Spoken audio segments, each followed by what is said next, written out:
DC இதை யோசிச்சாங்க. ஆர்ஆருக்கு ஒரு ஆர்ஆருக்கு கீப்பர் யாரு, ஜிடிக்கு கீப்பர் யாரு, சரியா, கேகேஆருக்கு வந்துட்டு கீப்பர் யாரு, கேகேஆர் வந்து வேற ஸ்ட்ராட்டஜி எடுத்துட்டாங்க, போயிட்டாங்க, எல்லாம் ஓகே. இப்போ மும்பை வந்துட்டு ரியன் ரிக்கில்டனுக்கு ஒரு வந்து பேக்கப் தேடுறாங்கன்னு தெரியுது, சரியா.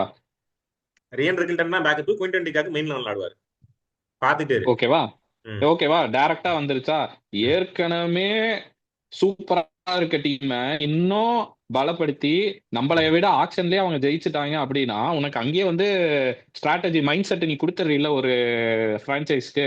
ஆனா எனக்கு என்னமோ ஒரு அதுதான். கட் இன்ஸ்டிங் மாதிரி தோணுது பிரதீப். இப்போ மும்பை வந்துட்டு எல்லாருமே ஆர்பிஎல்லாம் ஆல்ரெடி வந்துட்டு மும்பை கடப்பார குவாலிஃபயர் வழக்கம் போல சொல்லிட்டாரு. மும்பையோட டாப் ஆர்டர் வந்துட்டு இப்போ Rohit Sharma, Quinton de Kock, Suryakumar Yadav, number 4ல திலக்கு, நம்பர் 5ல ஹர்திக், இந்த 5 இருக்கா.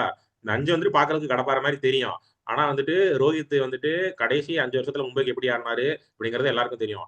குவிண்டன் டிகாக் வந்துட்டு கடைசி 2 வருஷம் ஐபிஎல் எப்படி ஆடி இருக்காரு, இப்ப எப்படி ஆடுவான்னு தெரியல.